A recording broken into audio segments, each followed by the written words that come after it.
Hi, I'm Beth Alcazar, Senior Staff Writer for the USCCA. Today we're setting up a scenario in which you are at a school play when you notice the man leaning over in front of you has a holstered handgun. And we're asking the responsibly armed American, what would you do?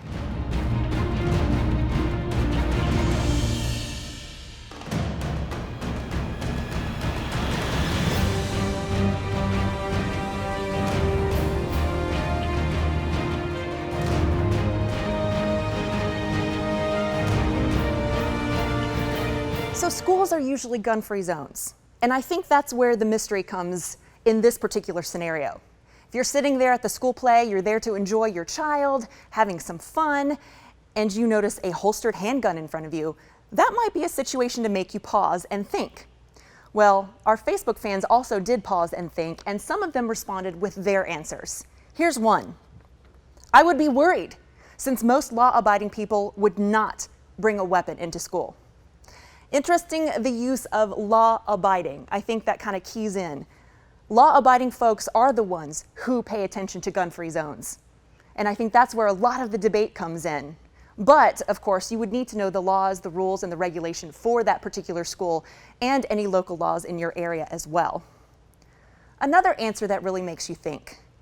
Realistically, if the gun is properly holstered and he's clearly there with his family, the odds are pretty high that he's just one of us. I would watch his body language for a few minutes, maybe ask him casually if his child is in the play, so I can get a look at his eyes and face, but I would trust my instincts.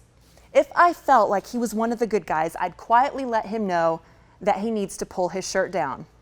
Active shooter situations don't typically begin with someone sitting in the audience with a properly holstered handgun. Criminals bent on destruction typically want more firepower for more carnage, and they want to position themselves near an exit. There are a lot of important things to think about in that scenario. I know that if it were me in my situation, I would certainly be curious. And I would wonder, knowing that that was a gun-free zone and knowing that we weren't supposed to have a firearm. But then if it was properly holstered and this man was enjoying time with his family, I would pause to think, hey, he's just like me. He's doing exactly what I would do in this case, protecting myself and my family and having that extra layer of protection.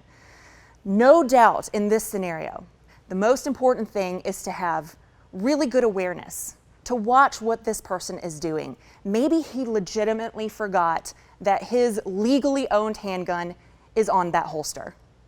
Or maybe he didn't care about gun-free zones and wanted to be ready in case an emergency happened. You don't know the scenario. And that's exactly why we go through these scenarios. We don't know the situation, but it's imperative that we plan ahead, we think these things through, and we use good judgment. Situational awareness is key. Watch the body language, watch what's going on around you before you make any decisions on how to act in that scenario. If you'd like to learn more about situational awareness, please click here. Also, make sure to like and share this video with your friends. And if you want more great training opportunities, be sure to subscribe so you can have that information come straight to you. Until then, stay safe and be well armed.